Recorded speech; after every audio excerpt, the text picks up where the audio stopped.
কেমন লাগলো সারপ্রাইজটা? নোরা কাঁপা কাঁপা কণ্ঠে বলল। দারুণ। তার কণ্ঠে খুশির ঢেউ আছড়ে পড়ছে। অনেক হেসে উঠল। নোরা বলল, কিভাবে হলো এসব? বলুন না, মা কিভাবে রাজি হলেন? অনেক ওকে সবকিছু বলল। নোরা বলল, তাহলে তো আলী ভাইয়াকে স্পেশাল করে একটা থ্যাঙ্কস দিতে হয়। তা তো অবশ্যই। আচ্ছা, উনি দেশে কবে আসবেন? আমাদের বিয়েতেই আসবেন। সত্যি? তাহলে আমি ওনাকে একবার পা ছুঁয়ে সালাম করতে চাই। অনেক হা হা করে হেসে বলল, ধুর বোকামে, ভাইয়া পা ছুঁয়ে সালাম করা পছন্দ করে না। পছন্দ আমিও করি না, কিন্তু ওনাকে করবই। উনি আমার কত বড় উপকার করেছে সেটা হয়তো উনি নিজেও জানে না। এইটুকু শ্রদ্ধা তো তার প্রতি দেখাতেই পারি। আচ্ছা, তোমার কি মনে হয় নোরা, মা যদি রাজি না হতো তাহলে আমি তোমাকে বিয়ে করতাম না? অবশ্যই করতাম। মা রাজি হোক আর না হোক, আমি তোমাকেই বিয়ে করব। আপনি করলেও আমি করতাম না। মা ছেলের সম্পর্কে বিচ্ছেদ ঘটিয়ে নিজের সম্পর্ক করার কোনো আগ্রহ নেই আমার। জানতাম তুমি এটাই বলবে, আর এই জন্যই ভয়টা পাচ্ছিলাম। বাট এখন তো সব প্রবলেম সলভড। আমি আজকেই 2 রাকাত নফল নামাজ পড়ব। আমার যে কি খুশি লাগছে আপনাকে বোঝাতে পারবো না। উফ, একসাথে এতগুলো গুড নিউজ। বুঝেছো মিষ্টি পরি, আমিও খুব খুশি। আচ্ছা, কাল আমি কি পরে আসবো? শাড়ি পরবো নাকি সালোয়ার কামিজ? তোমার ইচ্ছা। আমার ইচ্ছা না, আপনি মায়ের ইচ্ছার কথা বলুন। আচ্ছা, তিথি আপু সবসময় কি পরে? তুমি আবার ওই মেয়েটার কথা বলছো? ওর সাবজেক্ট ক্লিয়ার, ফিনিশ। আর কখনো ওই মেয়ের নাম মুখে আনবে না। সরি, কিন্তু মা তো ওনাকে খুব পছন্দ করতো, তাই জানতে চাইলাম। তিথি তিথির জায়গায়, আর তুমি তোমার জায়গায়। তোমাকে ওর মতো হতে হবে না, তুমি নিজের মতো থাকো। নিজস্বতাকে হারিয়ে দিও না। এই তুমিটাকে আমার সবচেয়ে বেশি পছন্দ, বুঝেছো? বুঝেছি। জানেন, আমি না আমাদের বিয়ে নিয়ে খুব সুন্দর একটা স্বপ্ন দেখেছি আজকে। বাহ, তুমি এর মধ্যে বিয়ে নিয়ে স্বপ্ন দেখা শুরু করে দিয়েছো? ধুর, আমি কি ইচ্ছে করে দেখেছি নাকি? ঘুমের মধ্যে দেখেছি। ঘুমের মধ্যে স্বপ্নে কি কারোর কন্ট্রোল থাকে? আচ্ছা, কী স্বপ্ন দেখেছো? সেটা কাল বলবো সামনাসামনি। এখন রাখছি।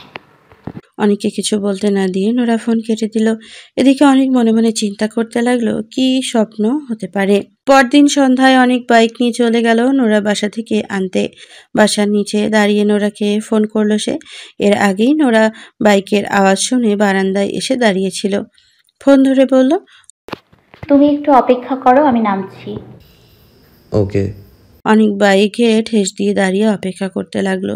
নোরা আজকে আবার ওকে তুমি করে বলছে। যতবার নোরার মুখ থেকে তুমি ডাকটা শুনে অনেকের বুকের মধ্যে ধাক্কা অনুভব করে। তার আশেপাশে সবকিছুই রঙিন মনে হয়। অদ্ভুত এক অনুভূতি। নোরা 5 মিনিটের মধ্যেই নিচে নামলো। ওকে দেখে অনেক কয়েক সেকেন্ডের জন্য পলক ফেলতেই ভুলে গেল। হারা হাবার মতো হাঁ করে তাকিয়ে রইল। নোরাকে অন্যরকম লাগছে। নেভি ব্লু কালারে কালো রঙের সালোয়ার কামিজ পরেছে, চোখে কাজল আর কালো আইশ্যাডো, ঘন পাপড়িতে মাস্কারা, ঠোঁটে নুড কালারের লিপস্টিক। সামনের চুলগুলো বোধ হয় কার্ল করে রেখেছে, ঠিক যেন রাতপরি। এত সুন্দর! নোরা সামনে এসে মাথা নিচু করে জিজ্ঞেস করলো, আমাকে কেমন লাগছে? অনেক তখনও ড্যাব ড্যাব করে তাকিয়েছিল। ঘোর লাগানো গলায় বলল, রাতপরি। নোরা লজ্জা পেয়ে হাসলো। অনেক বলল, সামনে বসো। মানে? বাইকের সামনে বসতে বলেছি। নোরা সামনে উঠে বসলো। অনেকের সাথে এই পর্যন্ত যতবার বাইকে উঠেছে অনেক ওকে সামনেই বসিয়েছে, আর নোরা এটা ভীষণ ভালো লাগে। নোরা সামনে বসতেই অনেক ওর চুলে মুখ ডুবালো, তারপর লম্বা একটা শ্বাস নিল। কি মিষ্টি গন্ধ! অনেক আসক্ত এই গন্ধে। নোরার পিঠের চুলগুলো সরিয়ে ঘাড়ে একটা গভীর চুমু দিল অনেক। নোরা কেঁপে উঠল, অস্থির গলায় বলল, কি করছো রাস্তার মাঝখানে এসব? কেউ দেখলে? দেখবে কিভাবে, স্বপ্ন অন্ধকার। তবুও তুমি প্লিজ বাইক স্টার্ট দাও তো, না হলে কিন্তু আমি পেছনে বসবো। অনেক হেসে বাইক স্টার্ট দিল। রেস্টুরেন্টে পৌঁছানোর পর অনেক নোরাকে নিয়ে লিফটে উঠল। লিফটে আরো মানুষ ছিল। নোরা জিজ্ঞেস করলো, আমরা কয় নম্বর ফ্লোরে যাচ্ছি? Top floor. হ্যাঁ। মানে ছাদে? হ্যাঁ। কিন্তু ছাদে কেন? দরকার আছে তাই। নোরা বুঝতে পারলো কি দরকার। লাজুক মুখে বলল, দেরি হয়ে যাবে না? হোক দেরি, দেরি করে যাওয়াটাই ভালো, দাম বাড়ে। ছাদে প্রচন্ড বাতাস। নোরার চুলগুলো এলোমেলো উঠছে। অনেক ওকে টান দিয়ে একটা উঁচু জায়গায় দাঁড় করালো। তারপর দেয়ালের সাথে চেপে ধরলো। নোরা বলল, মেকআপ নষ্ট হয়ে যাবে তো। মেকআপ বেশি ইম্পর্ট্যান্ট নাকি আমি? নোরা মিষ্টি হেসে বলল। তুমি? আধা ঘন্টা পর ওরা নিচে নামলো। ইলোরা, ইসাক, আনিকা সবাই একটা ফ্যামিলি টেবিল বুক করে রেখেছে। অনেক নোরা পৌঁছাতেই দেখলো সেখানে তিথি উপস্থিত। তিথিকে দেখে দুজনের হাসি মিলিয়ে গেল। আনিকা আর ইসাকের মুখে অন্ধকারের ছাপ, শুধু ইলোরার মুখে মিষ্টি হাসি। অনেক গম্ভীর হয়ে দাঁড়িয়ে আছে। তিথি এখানে আসবে জানলে নোরাকে কখনোই আনতো না সে। সবাইকে চুপ দেখে ইসাক পরিস্থিতি স্বাভাবিক করার উদ্দেশ্যে বললেন। অনেক চুপ, নোরাও কি বলবে বুঝতে পারছে না। আনিকা বলল, রাস্তায় জ্যাম ছিল বোধহয়। নোরা, তুমি আমার পাশে এসে এসো। ইলোরা হেসে বলল। এসো নোরা। নোরা গিয়ে আনিকার পাশে বসলো। তিথি ইলোরার এক পাশে বসেছে। অনেক শান্তভাবে গিয়ে নোরার পাশে বসলো, কিন্তু ওর ডান পাশে পড়ে গেল ইলোরা। অনেক ফিসফিস করে মাকে বলল। মা, এসব কি? ও এখানে কেন? ইলোরা বললেন, তিথি আমার মেয়ের মতো, ওকে আমি ফ্যামিলির অংশই মনে করি সব সময়, তাই ডিনারেও নিয়ে এসেছি। আশা করি এতে তোমার কোনো সমস্যা হবে না। অনেকের ভীষণ রাগ উঠেছে। ইচ্ছে করছে নোরাকে নিয়ে এক্ষুনি এখান থেকে উঠে চলে যেতে, কিন্তু এই হাসি খুশি পরিবেশটা নষ্ট হবে বলে ও সেটাও করতে পারছে না। খাওয়া দাওয়া শেষ পর্যায়ে হতেই ইলোরা নোরার হাত ধরে ওকে নিয়ে গেল একটা নিরিবিলি জায়গায়। হাঁটতে হাঁটতে বলল, কেমন আছো নোরা? নোরা নরম সুরে বলল, আলহামদুলিল্লাহ ভালো আন্টি, আপনি ভালো আছেন? এখন বলো, আমাকে তোমার কেমন লেগেছে? সত্যিই ভালো লেগেছে নাকি খুশি করার জন্য বলছো? আমি খুশি করার জন্য কাউকে কিছু বলি না আন্টি, যা বলি মন থেকে বলি। তাই? তাহলে মন থেকে একটা কথা বলো তো। কি কথা? লম্বা করে মেয়েটাকে দেখলে না আমার সাথে? ওর নাম তিথি, চেনো নিশ্চয়ই। ওর সাথে আমি অনিকের বিয়ে দিতে চেয়েছিলাম, কিন্তু অনিক তোমাকে বিয়ে করতে চায়। এখন তুমি আমাকে বলো নোরা, তিথিকে দেখে তোমার কি মনে হলো? অনিকের জন্য তোমাদের দুজনের মধ্যে কে বেশি যোগ্য, তুমি না তিথি? আর সাথে ব্যাখ্যাটাও দিও কেন বেশি যোগ্য। হাঁটা থামিয়ে দিল। ইলোরাও থেমে গেল। নোরা বিব্রত বোধ নিয়ে তাকালো। ইলোরা হাত ভাঁজ করে বললেন, বলো। নোরা মাথা নিচু করে বলল, আমার মনে হয় উত্তরটা আপনার প্রশ্নের মধ্যেই আছে আন্টি। কি রকম? আপনি তো বললেন অনিক স্যার আমাকে বিয়ে করতে চান। যেখানে উনি নিজেই আমাকে চান, সেখানে কি যোগ্যতা বিচারের আদৌ কোনো প্রয়োজন আছে? ইলোরা ভ্রু কুঁচকালেন, তারপরে হেসে বললেন, ভালোই তো কথা জানো দেখছি। আর কি বললে? অনিক স্যার? ও, আমি তো ভুলেই গেছিলাম। অনিক এখন তোমাদের ভার্সিটির লেকচারার, তাই না? আর তুমি ওর স্টুডেন্ট। আচ্ছা, স্টুডেন্ট হয়ে টিচারের সাথে এমন একটা সম্পর্কে জড়ানোর রুচি তোমার কিভাবে হলো বলো তো? নোরা মাথা নিচু করে আছে, তার চোয়াল ক্রমশ কঠিন হয়ে আসছে। ইলোরা একটু ঝুঁকে বললেন, এটা কি ঠিক? আর তোমার মা বাবাই বা কেমন? টিচারের সাথে মেয়ের বিয়ে দিতে উঠে পড়ে লেগেছেন। তোমার মতো এই কাজটা যদি আমার মেয়ে করতো না, তাহলে আমি ওকে এক চড় দিয়ে সোজা বানিয়ে ফেলতাম। ছেলে মেয়েদের ভার্সিটি কোচিংয়ে পাঠানো হয় লেখাপড়ার জন্য, টিচারদের সাথে ইটিস পিটিস করার জন্য নয়। যেখানে তুমি একজন ছাত্রী হয়ে তোমার থেকে ৮-১০ বছরের বড় শিক্ষকের সাথে প্রেম করতে পারো, আর তোমার পরিবারও তাতে প্রশ্রয় দেয়, সেই পরিবারের শিক্ষা দীক্ষা সম্পর্কে আমার যথেষ্ট সন্দেহ আছে। নোরার চোখ ছলছল করছে। সে পলক ফেলতে পারছে না। চোখের জল গড়িয়ে পড়ার ভয়ে এখন কিছুতেই কাঁদা যাবে না। এমন পরিস্থিতিতে যারা কাঁদে তারা দুর্বল। নোরা নিজের দুর্বলতার পরিচয় দিতে চায় না। ইলোরা নোরার এক বাহু শক্ত করে ধরে ওকে নিজের দিকে ঘুরিয়ে বললেন, শিক্ষকরা বাবার সমতুল্য। মা বাবার পরে শিক্ষকের স্থান, সেটা জানো নাকি? এটুকু শিক্ষাও পরিবার থেকে দেওয়া হয়নি। নোরা কিছু বলতে পারছে না, তার সবকিছু বিষাক্ত লাগছে। ইলোরা বললেন, অনেক তোমাকে বিয়ে করতে চাই বলে আনন্দে নাচছ, আবার আমাকেও বড় মুখ করে বলছো যোগ্যতা বিচারের প্রয়োজন নেই। বেয়াদবির চরম মাত্রা কাকে বলে সেটা তো তোমাকে দিকেই চিনতে হয় মেয়ে। তোমার বান্ধবীর অন্তর আর কীর্তি তো সব শুনেছি আফিয়া আপার কাছে। প্রেগনেন্সির নাটক করে ছেলেটাকে ফাঁসিয়ে বিয়ে করেছে। তোমাদের মতো মেয়ের কাজই তো এগুলো। চূড়ান্ত লজ্জাবোধ যদি থেকে থাকে তাহলে আর কখনো আমার ছেলের সামনে আসবে না তুমি। তোমার মতো বেহায়া মেয়ে আমার ছেলের যোগ্য কোনো দিন হতে পারবে না।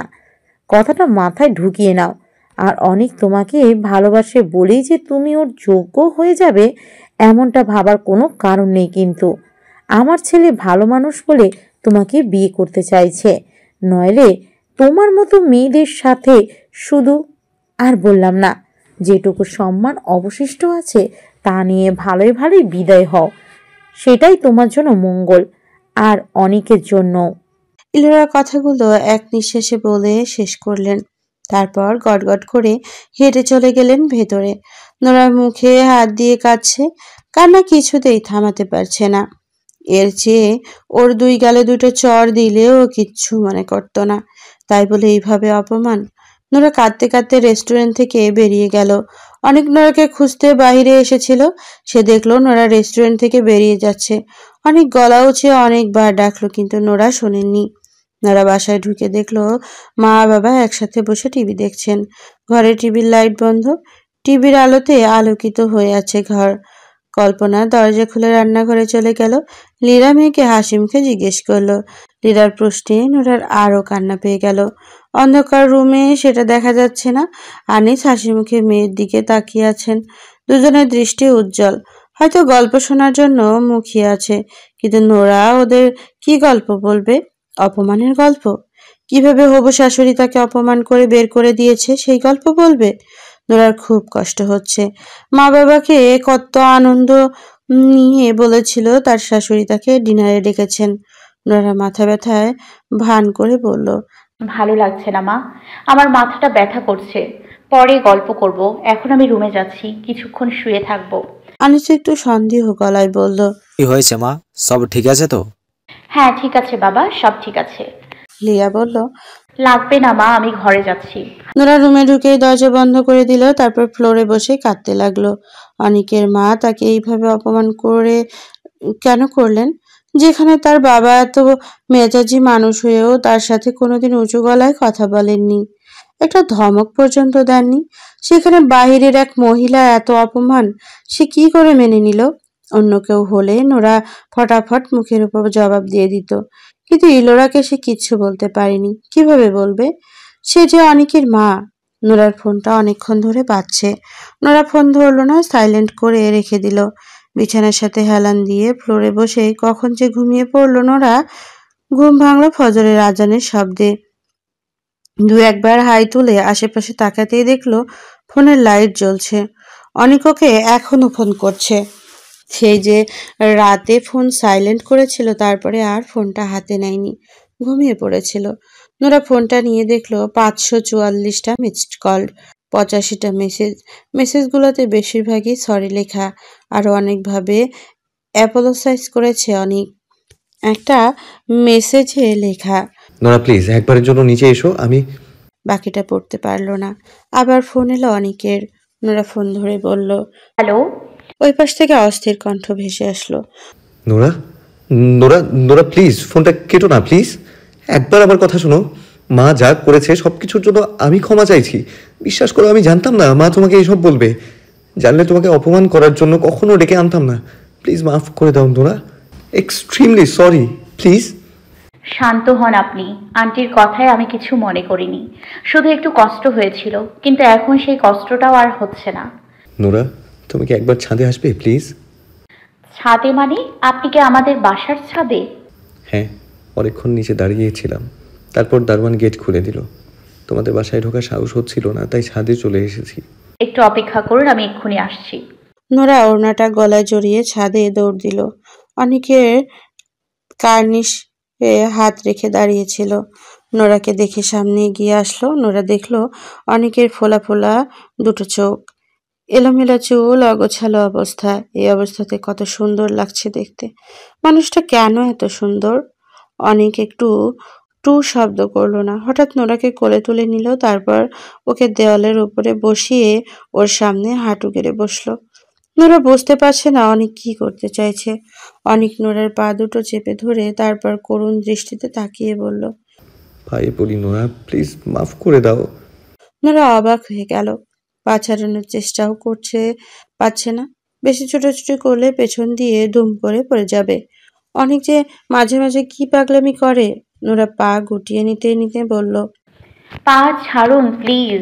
আপনি আমার পায়ে হাত দিলে আমার পাপ হবে। আর তোমার কাছে ক্ষমা না চাইলে আমার পাপ হবে। প্লিজ ক্ষমা করে দাও আমাকে। এখানে আপনার তো কোনো দোষ নেই, আপনি কেন ক্ষমা চাইছেন? দোষ আমারই, এমন মায়ের সন্তান হয়ে জন্ম নেওয়াই আমার দোষ। প্লিজ মায়ের সম্বন্ধে সব বলবেন না। তাহলে আর কি বলবো? আমার মন ভেঙে গেছে বলে আমি কষ্ট পাচ্ছি না নোরা। তোমার অপমানের যন্ত্রণাটা আমাকে জ্বালিয়ে পুড়িয়ে খাচ্ছে। বাকি এজন্য আমি কোনোদিনও ক্ষমা করব না। মা খুব অন্যায় করেছে, খুব খুব খুব অন্যায়। বাদ দিন এসব কথা, যা হওয়ার হয়ে গেছে। আর আন্টির কথায় আমি কিচ্ছু মনে করিনি। একটু কষ্ট পেয়েছিলাম ঠিকই, কিন্তু এখন সেই কষ্টটা একদম হজম হয়ে গেছে, বলতে পারেন হারিয়ে গেছে। আপনাকে দেখে, আপনার এসব পাগলামি দেখে এখন কি মনে হচ্ছে জানেন? ভাগ্যিস আন্টি আমাকে অপমান করেছিল, না হলে তো জানতেই পারতাম না আপনি আমাকে এত ভালোবাসেন। আমি রাগ করে ফোন সাইলেন্ট করে দিলে আপনি সারা রাত ধরে ফোন দিয়ে যেতে পারতেন। উতলা হয়ে বাসার সামনে ছুটে আসতে পারেন, বাচ্চাদের মতো কেঁদে চোখ ফোলাতে পারেন। এত ভালো কেউ কাউকে কিভাবে বাসতে পারে? আমি কি সত্যি এত ভালোবাসা ডিজার্ভ করি? শুধুমাত্র তুমি ডিজার্ভ করো। নোরা দেওয়াল থেকে নেমে নিচে বসে পড়ল। অনেক হাঁটু গেড়ে সোজা হয়ে বসলো। নোরা এতক্ষণ অনেকের দুই হাত ধরেছিল, এবার সেই হাত দুটো নিয়ে নিজের গলার উপর রেখে কাঁদতে কাঁদতে বলল। I love you. তারপর অনেকের গলা জড়িয়ে ধরল। অনেকে বুকে মাথা রেখে আবারও কাঁদতে লাগলো। অনেক ওকে খুব শক্ত করে জড়িয়ে ধরে বলল। কেঁদো না নোরা। আমি কি কোনোদিনও আপনাকে পাবো না? কে বলেছে পাবে না? আমি তো তোমারই, শুধু তোমার, সব সময় থাকবো তোমার। সত্যি? একদম সত্যি। আপনাকে ছাড়া আমি একদম থাকতে পারবো না। অনেক হেসে বলল। বোকা মেয়ে, আমি কি পারবো তোমাকে ছাড়া থাকতে? নোরা ফুপিয়ে ফুপিয়ে কাঁদছে। অনেক চোখ বন্ধ করে আছে, তার দুই চোখের কিনার দিয়ে গড়িয়ে পড়ছে জল। কোনো শব্দ হচ্ছে না, শুধু নিঃশব্দে কান্না। তিথিদের বাসার কলিং বেল চাপছে। অনেক দরজা খুললো। তিথি অনেককে দেখে বড়সড় একটা ধাক্কা খেলো। সে জীবনে এই প্রথমবার অনেক তাদের বাসায় এসেছে। খুশিতে খই হারিয়ে কি বলবে বুঝে উঠতে পারছে না তিথি। অবাক হয়ে তাকিয়ে আছে। অনেক শান্ত গলায় বলল। ভেতরে আসতে পারি? তিথি নার্ভাস কাটিয়ে কম্পিত গলায় বলল। অবশ্যই, অবশ্যই আসতে পারো, এসো। দরজার সামনে থেকে সরে অনেককে ভেতরে আসার জায়গা করে দিল তিথি। অনেক সোফায় বসতে বসতে আশেপাশে তাকিয়ে বলল। বাসায় আর কেউ নেই? মা বাজারে গেছে, মিঠি ঘুমাচ্ছে, রান্নাঘরে ফুলি আন্টি আছে। তোমার জন্য কি আনবো? কফি খাবে? আমি কিছু খেতে আসিনি, তোমাকে কয়েকটা কথা বলতে এসেছি। অনেকের কপট উত্তরে তিথির মলিন হাসলো, হালকা আহত গলায় বলল। বলো। অনেক পাশের সোফাটার দিকে ইশারা করে বলল। বসো। তিথি বলল। অনেক জিজ্ঞেস করলো সাবলীল ভঙ্গিতে। তিথি, আমাকে ভালোবাসো? তিথি সলজ্জে নিশ্চুপ গলায় জবাব দিল। বাসি তো। আমি বাসি না। অনেকের উত্তরটা আগুনের ফুলকির মতো ছিটকে পড়ল তিথির বুকে। অসহনীয় যন্ত্রণা অনুভব হতে লাগলো মুহূর্তেই। অনেক আবার বলল। জোর করে যে ভালোবাসা হয় না এতটুকু তো জানো। ভালোবাসতে অনুভূতির প্রয়োজন। সেই অনুভূতি যদি মরে যায় তাহলে ভালোবাসা আসবে কি করে? তিথি কোনো জবাব দিল না। অনেক জবাবের অপেক্ষাও করলো না, বলল। নোরাকে আমি প্রায় 5 বছর ধরে ভালোবাসি। সেটা তোমার থেকে ভালো আর কেউ জানে না। আমার প্রত্যেকটা বিষয়ে নজরদারি করা তো তোমার স্বভাব। কে জানে, হয়তো গুপ্তচরও লাগিয়ে রেখেছো আমার পেছনে। কিন্তু একটা কথা সত্যি করে বলো তো তিথি, এসব করে কি কোনো লাভ আছে? আমি কোনো দিনও তোমাকে ভালোবাসতে পারবো না, সেটা তো তুমি জানোই। বরং এসব করে তোমার প্রতি আমার শ্রদ্ধাটাকেও নষ্ট করে দিও না please. I want to respect you and let me do that. Tithi অনেকের দিকে তাকিয়ে বলল। তুমি যেমন আমাকে কোনোদিনও ভালোবাসতে পারবে না, তেমনি আমিও তো পারবো না কোনোদিনও তোমাকে ভুলে যেতে। তিথি দৃষ্টি করুণ হয়ে এলো, চোখের পানি ছলছল করছে। উফ, এই মেয়েরা এত কাঁদে কেন? অনেকের অসহ্য বোধ হচ্ছে। সোফা থেকে উঠে দাঁড়িয়ে বলল, প্লিজ তিথি, আমার জীবনটা নষ্ট করে দিও না। তুমি প্লিজ আমার জীবন থেকে সরে যাও, মিনতি করছি তোমার কাছে। আমি তোমার জীবন কোথায় নষ্ট করলাম অনিক? উল্টো তুমিই তো আমার জীবনটা নষ্ট করে দিয়েছো। তোমার জন্য তিলে তিলে শেষ হচ্ছি আমি। অনেক উচ্চ শব্দে বলল। আমি কি তোমাকে বলেছি আমার জন্য তিলে তিলে শেষ হতে? আমাকে ভালোবাসতে বলেছি? জোর করেছি? অনেকের কথার আওয়াজে ফুলি রান্নাঘর থেকে ছুটে এলো। ফুলি তিথিদের বাসার গৃহকর্মী। অনেক ওনাকে দেখে চুপ হয়ে গেল। পকেটে হাত দিয়ে স্বাভাবিক হওয়ার চেষ্টা করলো। বলল, দেখো তিথি, ভালোভাবে বলছি, এখনো সময় আছে। তুমি মাকে বোঝাও, মাকে বলো যে তোমার আমার মধ্যে বিয়ে সম্ভব না। মা যেন তোমার আশা ছেড়ে দেন। তিথি সোফা ছেড়ে উঠে দাঁড়িয়ে চোখ মুছতে মুছতে বলল, বলবো না, মরে গেলেও বলবো না। আমি যদি তোমাকে না পাই তাহলে নোরাও পাবে না। ইনফ্যাক্ট এই পৃথিবীর কোনো মেয়েই পাবে না। তুমি আমার অনিক, শুধুই আমার। তিথি অনেকের হাতটা ধরে কপালে ঠেকিয়ে কাঁদতে শুরু করলো। ফুলির অবস্থা দেখে আবার রান্নাঘরে চলে গেল। অনেকের ভীষণ রাগ হচ্ছে। কাকে বোঝাতে এসেছে সে? এই মেয়ে জীবনেও বুঝবে না। চরম বিরক্তি নিয়ে অনেক উচ্চ স্বরে বলল, ধ্যাৎ। তারপর ঝাড়ি মেরে হাতটা ছাড়িয়ে হনহন করে বাসা থেকে বের হয়ে গেল। তিথি ফ্লোরে বসে পড়ে কাঁদছে। অনেকের এমন ব্যবহার দেখলে তার মাঝে মাঝে ইচ্ছে করে মরে যেতে। এখনো তাই ইচ্ছে করছে, কিন্তু সে এটাও জানে মরে গেলে অনেক তার কাছেও আসবে না। কেন আসবে না? তিথি চিৎকার করে উচ্চারণ করলো। কেন? অনেক তিথিদের বাসা থেকে বেরিয়ে একটা সিগারেট ধরালো। অনেকদিন ধরে সে সিগারেট খায় না। আজ কেন খাচ্ছে নিজেও জানে না। ইদানিং কি করতে কি করে ফেলে কোনো কিছুই হুঁশ থাকে না। এভাবে চলতে থাকলো, একদিন পাগল হয়ে যাবে। একদিন মা তিথি ছাড়া কিচ্ছু বোঝে না। অন্যদিকে নোরা মায়ের অনুমতি ছাড়া বিয়েও করবে না। অনেকের মাঝে মাঝে ইচ্ছে করে সব ছেড়ে দূরে কোথাও পালিয়ে যেতে, কিন্তু কই যাবে, কিভাবে যাবে? সে যে বাধা পড়ে গেছে নোরাতে। তাকে ছেড়ে কোথাও যাওয়ার উপায় নেই। অনেক হাঁটতে হাঁটতে অনেক দূর এসে গেছে। হঠাৎ দেখলো সামনে নোরা দাঁড়িয়ে। নোরা ওদের এলাকায় কি করছে? অনেক সিগারেটটা ছুঁড়ে ফেললো। রোড সাইডের পানির ফোয়ারা থেকে কয়েকবার কুলি করে মুখ টিস্যু দিয়ে মুছে নিল।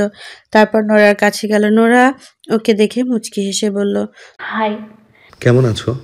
ভালো, তুমি কেমন আছো? তুমি যেমন দেখেছো তেমনই আছি। নোরা খুব গম্ভীর করে ফেললো। নোরা মুখ গম্ভীর করে ফেললো। জবাব দিল না, মাথা নিচু করে সামনে তাকালো। অনেক বলল, হঠাৎ এখানে? আলভিদের বাসায় এসেছিলাম অন্তর সাথে দেখা করতে। ওহ, দেখা হয়েছে? হুম। এখানে যে আসবে আমাকে জানাওনি কেন? এমনি। অনেক আর কিছু জিজ্ঞেস করলো না। নোরা ওর থেকে পালিয়ে বাঁচতে চাইছে। আজকাল ভার্সিটিতেও অনেকের ক্লাসে পেছনের বেঞ্চে বসে থাকে নোরা।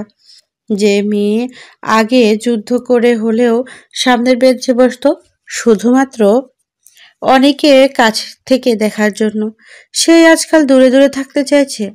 অনেক ঢাকা ইউনিভার্সিটিতে লেকচারার পদে জয়েন করেছে 1 মাস হলো।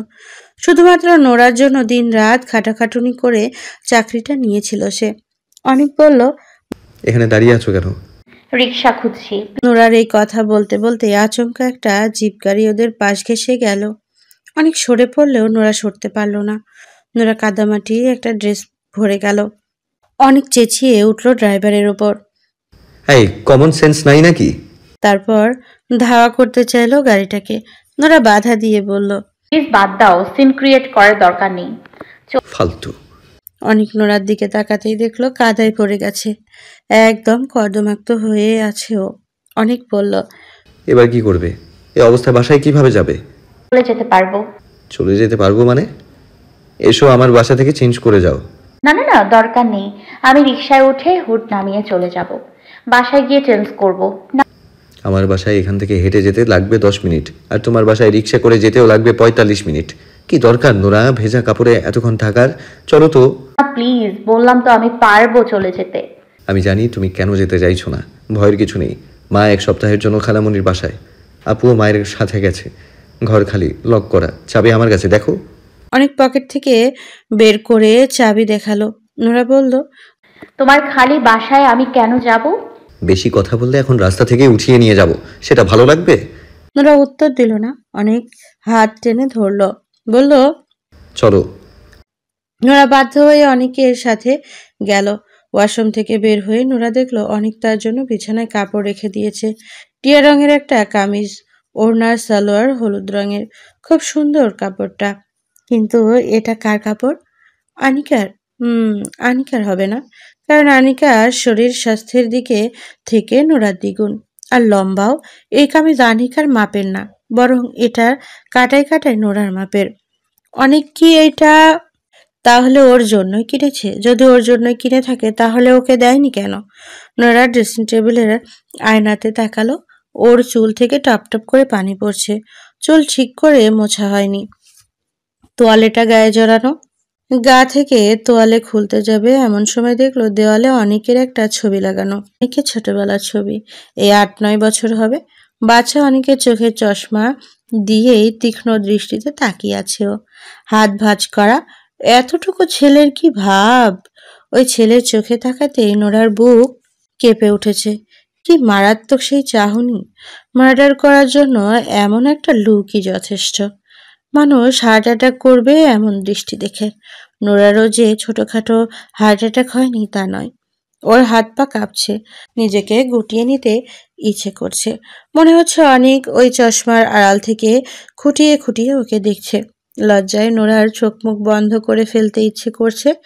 এই ছবির সামনে কিছুতেই ড্রেস চেঞ্জ করতে পারবে না সে। মনে হবে অনেক সত্যি সত্যি ওকে দেখছে। নোরা ওড়না নিয়ে ছবিটা ভালো করে মুড়িয়ে নিল, তারপর ড্রেস চেঞ্জ করলো। ছবি থেকে ওড়নাটা সরিয়ে নেওয়ার সময় বলল, এভাবে কেউ তাকায়? চোখে ঘুষি মারলে তারপর বুঝবে, চোখ ফুলে আলু বের হবে তখন। দুষ্টু একটা। নোরা নিজে নিজেই হেসে উঠল। অনেক দরজা ধাক্কাচ্ছে। নোরা, তোমার হয়েছে? নোরা মুখ আগের মতো গম্ভীর বানিয়ে দরজা খুলল। অনেকের হাতে কফির ডিশে 2 কাপ কফি। নোরার কামিজটায় খুব মানিয়েছে, প্রকৃতির মতো সুন্দর লাগছে দেখতে। ও যেন প্রকৃতি রানী।